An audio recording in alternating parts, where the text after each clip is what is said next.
I thought a lot about if I should make this video. Not because there's something wrong about the topic, but because it's not that easy to make it properly, especially if you don't have at least a hand mixer. But in the end, I decided to go ahead and pack this video with as many tips and tricks so that anyone can make this amazing dessert that I used to love so much as a kid. To clarify, I consider it a harder recipe because I'm not a good baker. I'm a chef and had little or nothing to do with baking most of my life. Baking is a passion that I'm discovering now in my old age. So without further ado, today we are making kek, or a fluffy, colorful sponge cake. Not to be confused with the Egyptian frog god of eternal darkness. If you've seen any of my other videos and you decided to come back for more, then I assume that you are finding some value in them. If that's the case, please bless me with your kindness by subscribing to the channel, as it helps me grow and become better. In return, I promise to bring you higher value content each time. Thank you very much. This recipe will yield you 3 cake loaves if you use standard bread pans, or 1 bundt and 1 bread pan if you have a bundt around the house.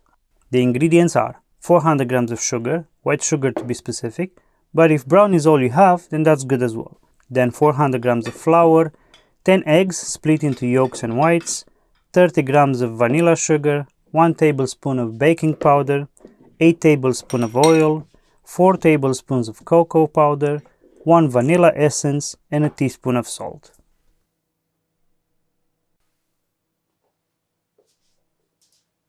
That's all the ingredients, and next we'll talk about the tools, which are a whisk, hand mixer or stand mixer to beat the eggs, a variety of bowls, 1 large for the entire mix and 2 medium for the eggs, a bundt, bread trays or any oven safe tray you have, and a silicone spatula. That's all the tools that you'll need for this recipe. Now that we have everything ready, we can begin the prep. And the first thing we need to do is split the eggs. Tip number 1.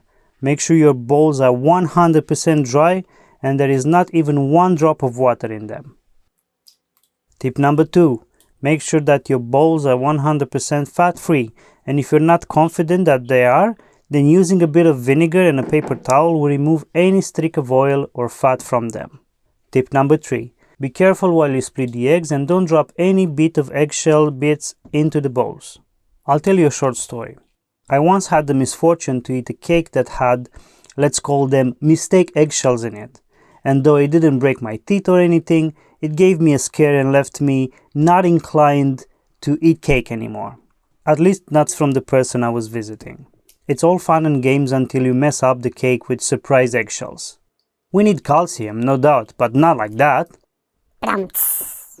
Last tip in this section. Make sure not to drop even 1 tiny piece of yolk into the whites. Any fat, any water will cancel the ability of the whites and the sugar to make a nice stiff meringue. Not that the previous segment was a breeze, but now the hard part I was talking about starts. In a large bowl, add the egg whites and the salt. Then, with the mixer on low speed, start mixing until the whites form a thin foam on top. When that happens, increase the speed to medium and keep mixing until the whites become full of air and increase in size, about to 3/4 of the bowl size. Next, add the vanilla sugar and continue mixing until it's incorporated into the foam. As soon as that's done, start adding the sugar 1 tablespoon at a time while mixing on medium speed. You will see that as you continue to add the sugar, the meringue will become thicker and denser, and you will be forced to increase the speed to high just to ensure that the last tablespoons of sugar will be properly incorporated. And this is why in the past this process was such a pain for me. I only had a whisk, and by the time I got to the vanilla sugar stage, my arms were done. Now, in all reality, I have a KitchenAid mixer that sits at my parents-in-law for 3 years. Why? Because it needs serviced. But in typical human manner, it's easier to complain about arm pain and bad cake than to stop the freaking procrastinating and fix the damn KitchenAid. That's the truth. And I will. One day. Soon. Maybe. Now that I have this tiny hand mixer, I'm worried that the KitchenAid will be forever forgotten, or at least for another 3 years. If you incorporated all the sugar, used the mixer and started with clean dry bowls for the eggs, then by the end of this process you should have some really nice and sexy stiff peaks. We're still in prep land, and the first thing we need to do next is mix the baking powder with the flour. Please take a couple of minutes here and make sure they are mixed properly, otherwise you will have a disappointing rise in your cake. I don't know about you, but I like mine as tall and as bubbly as possible. Then using a silicone spatula, incorporate the flour baking powder mix into the meringue 1 tablespoon at a time. Be gentle and patient. This is the make it or break it part. You need to incorporate it slowly and in rotating motions from the top to the bottom.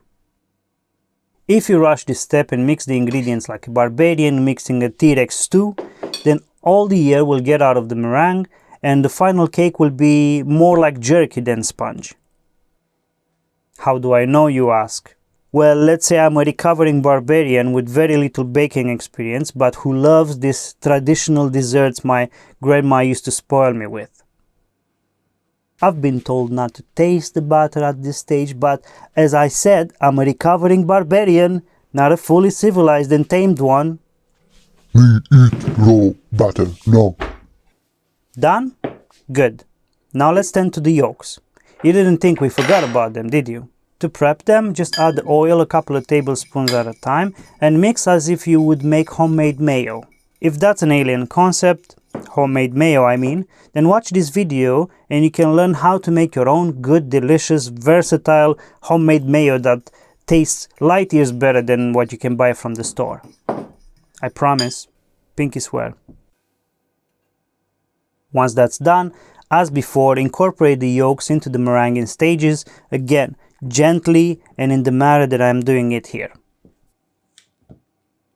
Next we will mix the vanilla essence with the cocoa and make it into a thick paste.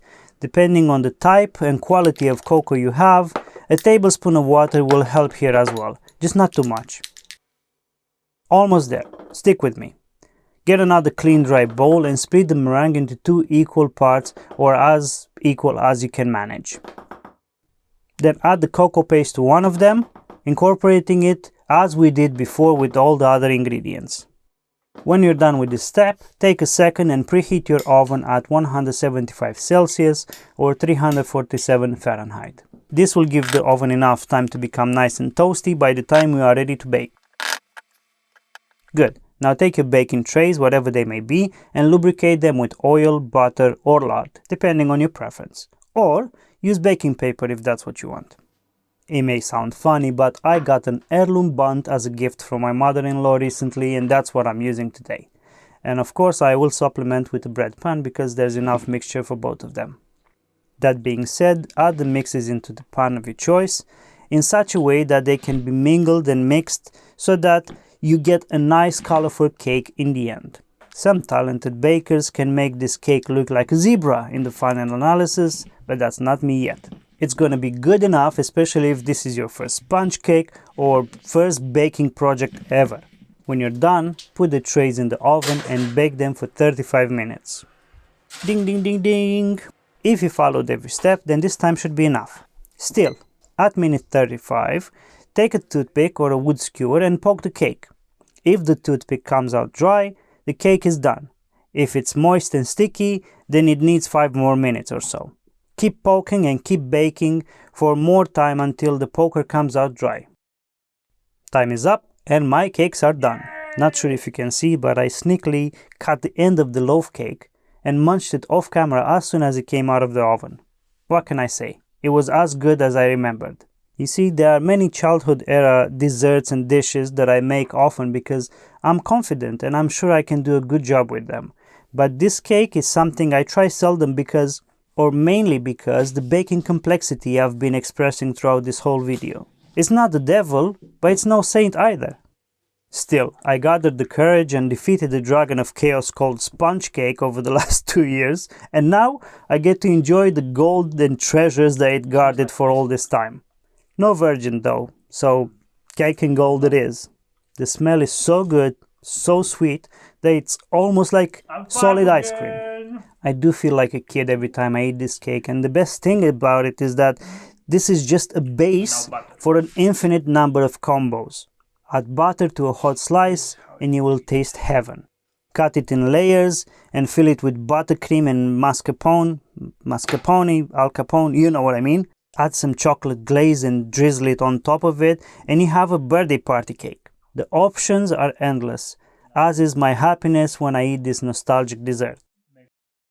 If you found this video useful and enjoyable, please like it and share it with others. Your friends and family can make this cake for you every time you visit them, and you won't have to bake it yourself. Wink, wink. Thank you for watching and subscribing, and I will see you next week. Bye bye.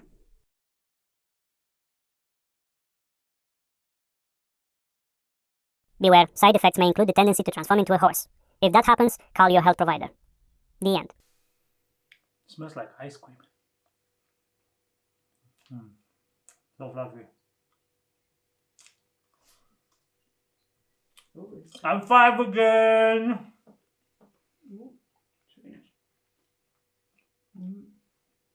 But now butter. This is how you need to eat it.